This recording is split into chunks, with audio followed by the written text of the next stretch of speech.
तो जैन गाइस आज है अपना सेट नंबर 22 का रिवीजन। ठीक है, आपको जो हैंड फ्री नोट है आप सभी को पता है कि वो हमारे टेलीग्राम चैनल पर मिलेंगे, जिसकी लिंक आपको डिस्क्रिप्शन बॉक्स में मिल जाएगी। वहाँ से जाकर आप एक बार चैनल को जो है अपने ज्वाइन कर लेना। तो चलिए करते हैं अपने वीडियो की शुरुआत। रिवीजन सीरीज़ है ये, और इसमें हम थोड़ा सा स्पीड में अपना जो सिलेबस है वो थोड़ा कवर करने की कोशिश करेंगे। और यूपी पुलिस और आरपीएफ के लिए जो सीरीज़ है वो रामबाण साबित होने वाली है। तो चलिए करते हैं अपने वीडियो की शुरुआत।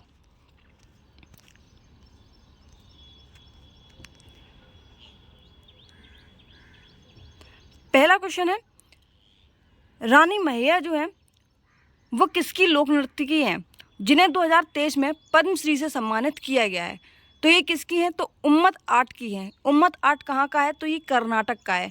कहाँ का है? कर्नाटक का है। और कौन सी जनजाति इसको मनाती है? तो कोरबा जनजाति जो है वो इसको मनाती है। ढिमसा जो नृत्य है वो कहाँ का है? तो ढिमसा नृत्य जो है वो आंध्र प्रदेश का है। कहाँ का है? आंध्र प्रदेश का है। गुसाड़ी कहाँ का है? तो गुसाड़ी जो है वो तेलंगाना का है। कहाँ का है? तेलंगाना का है। बृहदेश्वर मंदिर की बात कर लेते हैं। तो बृहदेश्वर जो मंदिर है वो कहाँ पर स्थित है? तो बृहदेश्वर मंदिर जो है वो तमिलनाडु में स्थित है। ये मीनाक्षी देवी का मंदिर है। किसका है? मीनाक्षी देवी का मंदिर है। सीपुरम गोल्डन मंदिर जो है वो चोल शासक के द्वारा बनवाया गया था तमिलनाडु में। मीनाक्षी देवी मंदिर जो है वो भी कहाँ है? तमिलनाडु में ही है। ऐरावतेश्वर मंदिर कहाँ है? तो ये भी तमिलनाडु में है। गंगकोंड चोलपुरम कहाँ का है? जो कि राजेंद्र चोल प्रथम के द्वारा बनवाया गया था। ये भी कहाँ पर है? तो तमिलनाडु में है। तट मंदिर जो कि विष्णु भगवान का जो मंदिर है वो है, ये कहाँ पर है? तो तमिलनाडु में ही है। और तट मंदिर को ही पहला हरित गृह मंदिर भी कहा जाता है, जो कि पुरातात्विक स्थल माना जाता है। क्या माना जाता है? पुरातात्विक स्थल माना जाता है। केरल की बात कर लेते हैं। सबरीमाला मंदिर जो है भगवान अयप्पन के लिए इसको जाना जाता है। भगवान सबरीवाला मंदिर जो है ये कहाँ पर है? तो ये केरल में स्थित है। विरूपाक्ष मंदिर जिसे हम हजारा राम मंदिर के नाम से भी जानते हैं, विरूपाक्ष मंदिर को, ये कहाँ पर स्थित है? तो ये कहाँ पर है? कर्नाटक में ये मंदिर स्थित है। अगले क्वेश्चन की बात कर लेते हैं। पंडित बिरजू महाराज जो है वो किस नृत्य से संबंधित हैं? तो कथक जो नृत्य है ये उससे संबंधित है। कथक केंद्र के निदेशक भी पंडित बिरजू महाराज को जाना जाता है। और कलाश्रम नाम से अपना नृत्य विद्यालय इन्होंने शुरू किया था। क्या किया था इन्होंने? कलाश्रम नाम से अपना विश्वविद्यालय जो है वो शुरू किया था। इन्हें बेस्ट कोरियोग्राफर अवार्ड 2016 में दिया गया। किसके लिए दिया गया है? तो बाजीराव मस्तानी के लिए इन्हें 2016 में बेस्ट कोरियोग्राफर अवार्ड से सम्मानित किया गया। पंडित लच्छू महाराज या बिरजू महाराज, जितने भी महाराज हैं ये सभी किससे संबंधित हैं? तो ये कथक से संबंधित हैं। इनका अन्य नाम क्या है? तो विजयनाथ जो नाम है इनका, लच्छू महाराज का विजयनाथ का क्या है? विजयनाथ है। मिस्ट्री यानी कि आत्मकथा, मिस्ट्री आत्मकथा किसकी है? तो कमला दास अंता कथा कमला दास की है। किसकी है? कमला दास की। ये जो मिस्ट्री है, सॉरी माई स्टोरी जो आत्मकथा है वो किनकी है? तो कमला दास की ये है। अंता कथा भी इन्हीं की है। आशापूर्ण देवी की कौन सी है? तो ये पहली महिला 1976 में इन्हें ज्ञानपीठ अवार्ड से सम्मानित किया गया था। किसको? आशापूर्ण देवी को। ये फर्स्ट फीमेल जिन्हें ज्ञानपीठ अवार्ड 1976 में मिला था। कब मिला था? 1976 में मिला था। ये कहाँ की हैं? तो ये बांग्ला की हैं। कहाँ की हैं? बांग्लादेश की हैं। और इन्होंने क्या किया था? तो प्रथम रचना जो है वो इनके द्वारा लिखी गई थी। अमृता प्रीतम की बात कर लेते हैं। तो पिंजर, कोरे कागज, कागज ते कैनवास, कागज ते कैनवास, कोरे कागज, पिंजर, ये सब किनकी हैं? तो अमृता प्रीतम की ये सभी जो कथाएं हैं वो हैं। अगला क्वेश्चन है, Sita an illustration relating of the Ramayana, ये किसके द्वारा लिखित है? तो देवदत्त पटनायक हैं इसके। कौन है? देवदत्त पटनायक की ये स्टोरी है। माई गीता, जाया और math, the seven sisters of Vishnu, the seven secret of Vishnu, ये किसकी है? तो ये है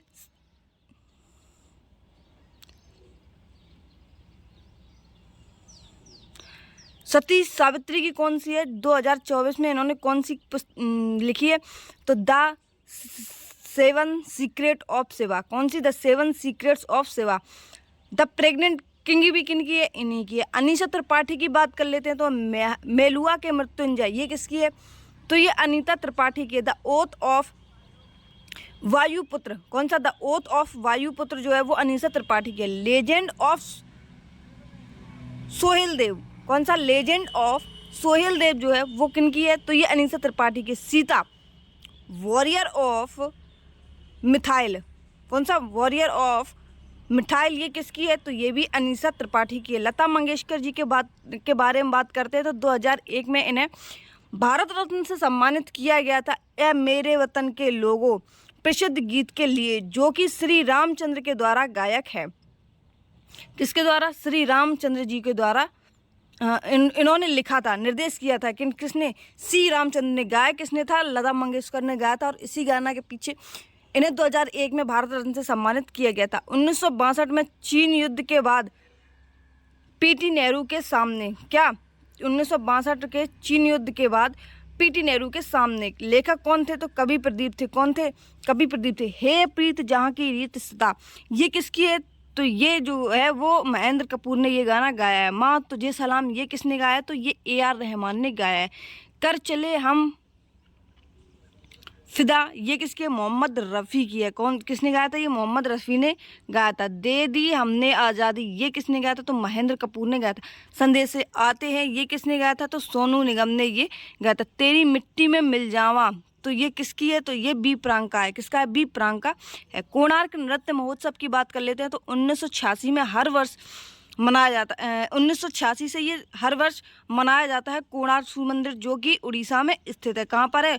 कोणार्क सूर्य मंदिर उड़ीसा में स्थित है। कब कब मनाया जाता है? तो 1 से लेकर 5 दिसंबर के बीच में ये आयोजित किया जाता है। शुरुआत किसने की थी? तो गंगाधर प्रधान ने की थी। किसने? गंगाधर प्रधान ने की थी। इसमें क्या होता है? सभी शास्त्रीय नृत्य प्रदर्शित किए जाते हैं। किसमें? कोणार्क नृत्य महोत्सव में सभी जितने भी शास्त्रीय नृत्य हैं उन सभी को इसमें प्रदर्शित किया जाता है। इंटरनेशनल रेत कला महोत्सव जो है वो भी कहाँ का है? तो उड़ीसा का ही है। हॉर्नबिल की बात कर लेते हैं। हॉर्नबिल 1 से लेकर 10 दिसंबर तक मनाया जाता है। कहाँ पर मनाया जाता है? नागालैंड में मनाया जाता है। और इसकी शुरुआत कब हुई थी? तो 2000 ईस्वी से इसकी शुरुआत होती है। कृति सेनन की बात कर लेते हैं तो कृति सेनन किस नृत्य से जुड़ी हुई हैं? तो कृति सेनन कथक नृत्य की प्रशिक्षित नर्तकी हैं, जिन्हें नेशनल अवार्ड मिला था 2023 में। कौन सी मूवी के लिए? तो मिमी मूवी के लिए ये मिला था। मिमी मूवी बहुत अच्छी है जिसमें आपको देखने के लायक है। हेमा मालिनी किस नर्तकी से संबंधित है? तो ये भरतनाट्यम से संबंधित है। ईशा देओल किससे संबंधित है? तो ईशा देओल उड़ीसी से संबंधित है। श्रीदेवी की बात कर लेते हैं तो भरतनाट्यम से संबंधित है। सुधा बच्चन भी किससे हैं? तो सुधा बच्चन भी ये भी भरतनाट्यम से संबंधित हैं। अमन सहरावत की बात कर लेते हैं तो अमन सहरावत जो है वो विश्व कुश्ती चैंपियनशिप इन्होंने जीती है, वो भी अंडर 23 कैटेगरी के अंदर में इन्होंने गोल्ड मेडल जीता है। एशियन गेम्स की बात कर लेते हैं तो 2023 में एशियन गेम्स में इन्होंने ब्रॉन्ज मेडल जो है वो जीता है। पहली महिला अंडर 23 की बात कर लेते हैं तो रितिका हुड्स ने गोल्ड मेडल इसमें जीता है। पहली महिला विश्व कुश्ती चैंपियनशिप की बात हो रही है, अंडर 23 में इन्होंने गोल्ड जीता है। किसने? रितिका हुड्डा ने। किसने? रितिका हुड्डा ने। तैराकी की बात कर लेते हैं तो तैराकी में क्या है? ब्रेस्ट स्ट्रोक या फिर बैक स्टोन या फिर फ्री स्टाइल जो वर्ड है वो किससे संबंधित है? तो ये तैराकी से संबंधित है। ब्रेस्ट स्ट्रोक जो है छाती के बल, बैक स्टोन क्या होता है? पीठ के बल, और फ्री स्टाइल क्या होता है? हाथ के बल। कौन कौन से? जो स्ट्रोक वाले हैं और फ्री स्टाइल जो है वो किससे संबंधित है? तो ये सभी तैराकी से संबंधित है। पॉलिटी में आ जाते हैं। 15 अगस्त 1947 को क्या हुआ था? जवाहरलाल नेहरू ने दिल्ली के लाल किले के लाहौरी गेट के भारतीय राष्ट्रीय ध्वज फहराया था। क्या किया था इन्होंने? जवाहरलाल नेहरू ने दिल्ली के लाल किले के लाहौरी गेट के भारतीय राष्ट्रीय ध्वज फहराया था। तब शहनाई कब बना, किसने बजाई थी? 1947 में। तो बी खान ने बजाई थी। किसने बजाई थी? बी खान ने शहनाई बजाई थी। 1931 की बात कर लेते हैं। 1931 में क्या हुआ था? भारतीय राष्ट्रीय कांग्रेस द्वारा खादी द्वारा निर्मित चरखा वाला तिरंगा ध्वज अपनाया था। कब खादी ध्वज जो है वो कब अपनाया था? तो 1931 में भारतीय राष्ट्रीय कांग्रेस द्वारा ये अपनाया गया था। जिसकी लंबाई की बात कर लेते हैं, लंबाई और चौड़ाई के रेशियो की, तो 3:2 जो रेशियो है लेंथ एंड ब्रीथ का, ये दोनों है। 1947 में क्या हुआ था? झंडे पर अशोक चक्र को प्रदर्शित किया गया था। कब? 1947 में। कौन सी समिति के द्वारा? तो डॉक्टर राजेंद्र प्रसाद समिति के द्वारा अशोक चक्र को झंडे में प्रदर्शित किया गया था 1947 में। निर्माण किसने किया था? तो पिंगली वेंकैया ने इसका निर्माण किया था। किसका? तिरंगे झंडे का। ध्वज संहिता कौन सी है? तो 2002 का की ध्वज संहिता है। स्वीकार कब किया गया था? तो 22 जुलाई 1947 को इसको स्वीकार कर लिया गया था। किसको? जो तिरंगा है इसको। आगे बात करते हैं राष्ट्रीय मानवाधिकार आयोग की बात कर लेते हैं। तो इसका कार्यकाल कब होता है? या तो 5 वर्ष होता है या फिर 70 वर्ष होता है। या तो 5 साल की आपकी जॉब हो जाए या फिर आप 70 वर्ष के हो जाए तो राष्ट्रीय मानवाधिकार आयोग में आप जा सकते हैं। 1993 के एक्ट से 12 अक्टूबर 1993 में इसकी स्थापना होती है। कब होती है? 1993 का तो एक्ट था और 1993 में ही यानी कि 12 अक्टूबर 1993 में ही इसकी स्थापना हो जाती है। 1991 के पेरिस सिद्धांत से प्रेरित होकर। किससे प्रेरित होकर?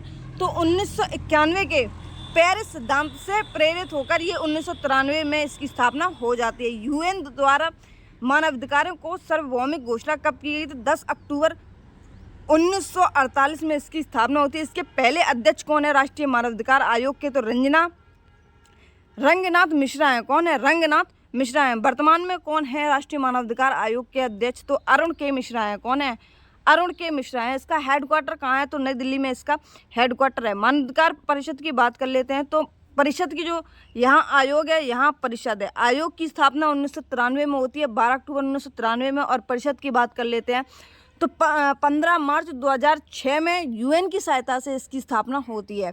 किसकी? परिषद की। 15 मार्च 2006 में यूएन की सहायता से राष्ट्रीय मानवाधिकार परिषद की स्थापना होती है। और राष्ट्रीय मानवाधिकार आयोग की स्थापना 12 अक्टूबर 1993 में यानी स्थापना इसकी होती है। ठीक है। यूएन द्वारा इसकी भी घोषणा की जाती है 1948 में। केंद्रीय सूचना सेवा आयोग की बात कर लेते हैं। तो केंद्रीय सूचना सेवा आयोग की स्थापना कब होती है?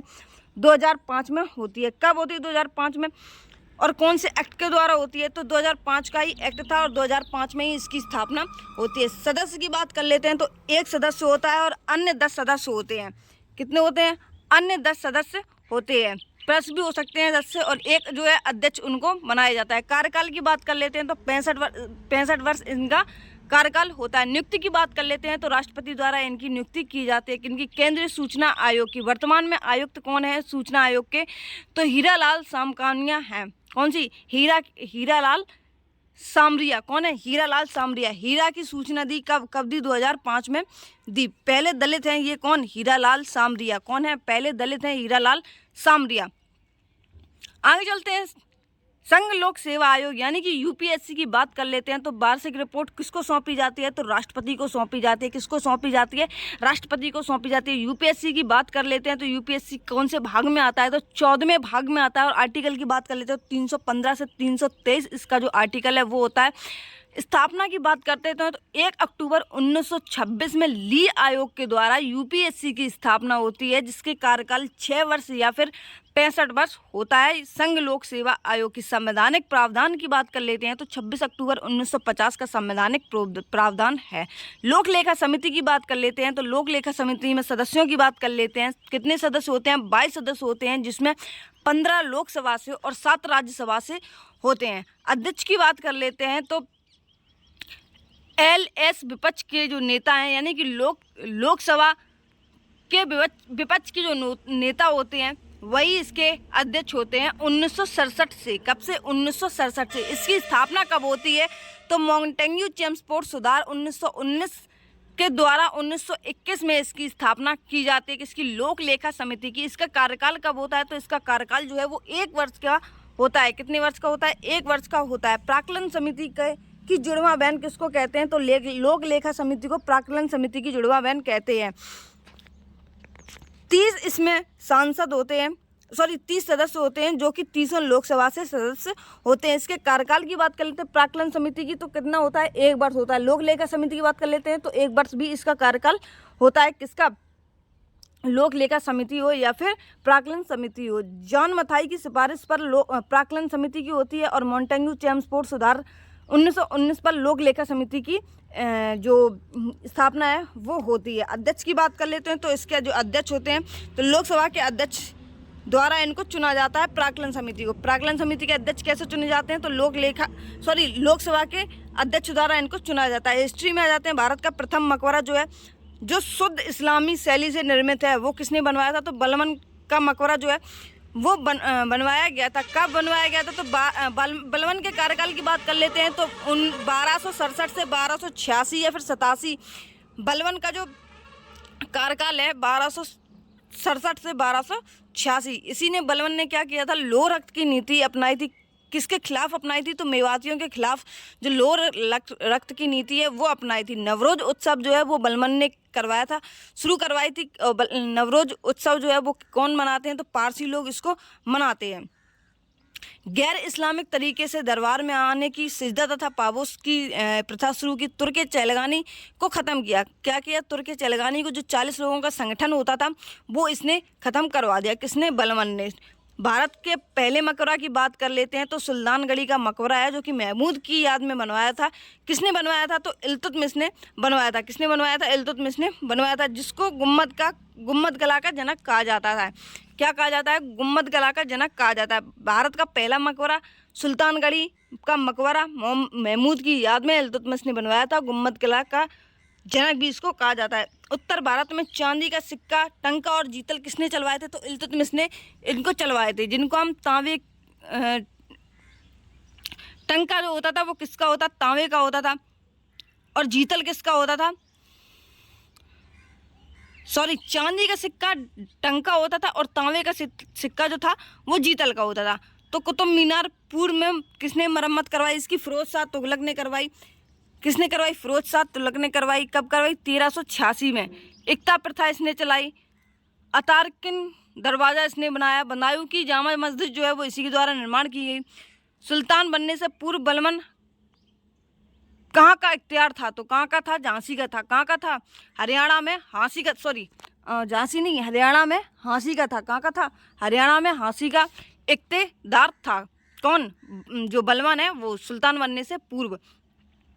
सिद्धा तथा पाबोस की जो नीति है वो इसी ने चलवाई थी। और चित्तर के चलगानी यानी कि जो 40 लोगों का समूह था वो इसने ख़त्म करवा दिया था। गुलाम वंश के शासक की बात कर लेते हैं तो गयासुद्दीन बलबन जो है वो 1265 से 1286 इसका कार्यकाल रहता है। जिल इलाही यानी कि ईश्वर की छाया इसने उपाधि धारण की थी। किसने? गयासुद्दीन बलबन ने। बलबन की बात चल रही है। देवीय सिद्धांत का समर्थन जो है वो किसने किया था? बलबन ने किया था। बलबन का नायाब ए मुमलिकात, जिसको उलूग खां के नाम से भी जानते हैं, तो बलबन का नायब ए मुमलिकात कौन था? तो उलीग खां था, जिसको हम नासरुद्दीन महमूद के नाम से जानते हैं, जो कि 1246 से 1265 तक इसका कार्यकाल रहता है। सल्तनत काल में फवाजिल का अर्थ क्या होता है? सल्तनत काल में फवाजिल का जो अर्थ होता है वो ये होता है कि इक्तेदार। कौन? इक्तेदारों द्वारा सरकारी खजानों में जमा की जाने वाली अतिरिक्त राशि, जो जमा खाने में अतिरिक्त राशि जो होती है उसको हम फवाजिल कहते हैं। प्रधानमंत्री को क्या कहते थे सल्तनत काल में? तो प्रधानमंत्री को वजीर कहते थे। क्या कहते थे? वजीर कहते थे। विदेश विभाग को क्या कहते थे? तो रिसालत कहते थे। क्या कहते थे? रिसालत कहते थे। पत्रकार की बात कर लेते हैं तो क्या कहते थे? इंसा कहते थे। क्या? इंसा। रक्षा की बात कर लेते हैं तो रक्षा करने वालों को क्या कहा जाता था? तो आरिस कहा जाता था। क्या कहा जाता था? आरिस कहा जाता था। दुनिया की सबसे ऊंची नौगन्य झील कौन सी है? तो टिटिकाका जो झील है वो दुनिया की सबसे ऊंची नौगन्य झील है। कौन सी है? जो कि बोलीविया के पठार पर स्थित है। किस पर स्थित है? बोलीविया के पठार पर स्थित है, जिसकी ऊंचाई 3810 मीटर है। कितनी है? 3810 मीटर है। सुपीरियर की बात कर लेते हैं। दुनिया की सबसे मीठे पानी की झील जो है, जो कि अमेरिका में स्थित है, सुपीरियर झील। और भारत की बात कर लेते हैं तो बुलर झील है, जो कि अपने जम्मू कश्मीर में स्थित है। प्रसिद्ध तूफान की बात कर लेते हैं, काल बैसाखी, जो कि पश्चिम बंगाल में आता है। आम्र वर्षा जो है वो केरल और कर्नाटक साइड होती है। मंजरी वर्षा जो है वो जम्मू एंड कश्मीर के साइड में होती है। आंस अमन और बोरो का संबंध किससे है? तो धान से है। आंस अमन और बोरो का संबंध जो है वो किससे है? तो धान से इसका संबंध जो है वो है। स्थानांतरित कृषि का मतलब क्या होता है? तो एमपी में दरियादार और दीपा जो है वो स्थानांतरित कृषि कहलाती है। साउथ इंडियन की बात कर लेते हैं तो जरा और एर का जो है वो स्थानांतरित इस कृषि के बारे में बताता है। केरल की बात कर लेते हैं तो कुमारी, एमपी की बात कर लेते हैं तो बेवर, आंध्रा की बात कर लेते हैं तो पोंडू, और उड़ीसा की बात करते हैं तो बीबा और धनवी जो है वो कहाँ की है, वो उड़ीसा की स्थानांतरित कृषि के रूप में जाना जाता है। प्रसिद्ध कोयला खदान कोरबा कहाँ पे स्थित है, तो प्रसिद्ध कोयला खदान कोरबा जो है वो छत्तीसगढ़ में स्थित है। रानीगंज की बात कर लेते हैं तो आपने मूवी देखी होगी जो कि पश्चिम बंगाल में स्थित है, और यही सबसे पुराना जो कोयला खदान है वो है। गिरिडीह की बात कर लेते हैं तो झरिया झारखंड में ये सबसे बड़ा है। बड़ा की बात कर लेते हैं तो झारखंड वाला, सबसे पुराने की बात कर लेते हैं पश्चिम बंगाल का रानीगंज है। सिंगरौली जो कि एमपी मध्य प्रदेश की बात कर लेते हैं, और तालचेर की बात कर लेते हैं तो तालचेर कहाँ पर है, ये उड़ीसा में है। नजीरा की बात करते हैं तो ये असम में है। नामफुक की बात कर लेते हैं तो अरुणाचल प्रदेश में है। उमरलोंग की बात करते हैं तो ये कहाँ पर स्थित है, ये मेघालय में स्थित है। प्रधानमंत्री रोजगार प्रोत्साहन योजना की बात कर लेते हैं तो प्रधानमंत्री रोजगार प्रोत्साहन योजना जिसकी शुरुआत 2016 में होती है, इसका कार्यक्रम क्या था, तो पीएम रोजगार सृजन यानी कि रोजगार देना था। आत्मनिर्भर भारत रोजगार योजना जो है वो कब बनाई गई, तो आत्मनिर्भर भारत रोजगार योजना जो 2020 में आती है। राष्ट्रीय ग्रामीण आजीविका मिशन जो है वो 2011 में चलाई गई थी। कब चलाई गई थी, राष्ट्रीय ग्रामीण आजीविका मिशन जो है 2011 में चलाई गई थी। पीएम गरीब कल्याण रोजगार योजना की बात कर लेते हैं तो ये कब 2020 में इसको चलाया गया था। Tata iron and steel company limited की बात कर लेते हैं यानी कि टिस्को की बात कर लेते हैं तो इसकी शुरुआत जो है वो जमशेद टाटा जी के द्वारा 1907 में इसकी शुरुआत होती है टिस्को की। टिस्को का फुल फॉर्म क्या है, तो Tata iron and steel company limited होता है। बनकर कब तैयार हो गया था, तो 1910 में तैयार हो गया था, और उत्पादन शुरू कब कर दिया गया था, तो 1911 में इसका उत्पादन जो है वो शुरू हो गया था। इस पर स्वर्ण नदी पर जो है वो इसको टिस्को को बनाया गया था। जनसंख्या के सिद्धांत की बात कर लेते हैं तो जनसंख्या का सिद्धांत जो है वो किसने दिया था, तो माल्थुस ने दिया था। किसने दिया था, माल्थुस ने इसको दिया था। लगान सिद्धांत की बात कर लेते हैं तो लगान सिद्धांत किसने दिया था, तो रिकार्डो ने दिया था। किसने दिया था, रिकार्डो ने इसको दिया था। जीडीपी डिफ्लोअर शब्द क्या है, तो नॉमिनल जीडीपी और वास्तविक जीडीपी के मध्य अनुपात जो है वो जीडीपी डिफ्लेटर शब्द कहलाता है। क्या कहलाता है, जीडीपी डिफ्लेटर शब्द जो है वो नॉमिनल जीडीपी और वास्तविक जीडीपी के अनुपात को कहते हैं। प्रतिध्वनि का कारण क्या है, ध्वनि का परावर्तन। प्रतिध्वनि का मतलब क्या होता है, ध्वनि का वापस लौटना। परावर्तक तल से दूरी कितनी होती है, तो 17.2 मीटर इसकी दूरी होती है। लाप्लावस ने बताया कि जो ध्वनि की चाल होती है वो 332 मीटर पर सेकंड होती है। क्या बताया, जो और ठोस में इसकी चाल कितनी होती है, तो 6420 मीटर पर सेकंड होती है। द्रव में इसकी चाल कितनी होती है, तो 153 मीटर पर सेकंड इसकी 1531 मीटर पर सेकंड होती है। और गैस में इसकी चाल कितनी होती है, तो 1284 मीटर पर सेकंड जो है वो इसकी चाल होती है। ध्वनि का तारत्व किसको कहते हैं, तो ध्वनि का तारत्व जो है वो आवृत्ति पर निर्भर करता है। किस पर निर्भर करता है, तो आवृत्ति पर निर्भर करता है। तीव्रता की जो इकाई होती है वो क्या होती है, तो डेसिबल होती है। जब हम बात करते हैं तो ध्वनि की तीव्रता किस में मापी जाती है, तो डेसिबल में मापी जाती है। सामान्य बातचीत करने की जो क्षमता होती है डेसिबल में, वो कितनी होती है, 30 से 40 डेसिबल जो है वो बातचीत करने की क्षमता होती है। पानी की कठोरता की जांच करने के लिए साबुन से झाग बनाने का प्रयोग। पानी की कठोरता की जांच करने के लिए साबुन से जो झाग है वो बनाने का प्रयोग होता है। भारी जल का फॉर्मूला क्या होता है, जिसको हम ड्यूटीरियन ऑक्साइड कहते हैं यानी D2O कहते हैं। जल की कठोरता की बात कर लेते हैं तो जल की कठोरता दो प्रकार से होती है, एक तो स्थायी प्रकार से होती है, दूसरी अस्थायी प्रकार से होती है। परम्यूटिक जियोलैटिक कैलगॉन विधि से हम स्थायी का पता लगाते हैं, और गर्म पानी करके क्लॉर्क विधि से हम अस्थायी का प्रयोग करते हैं।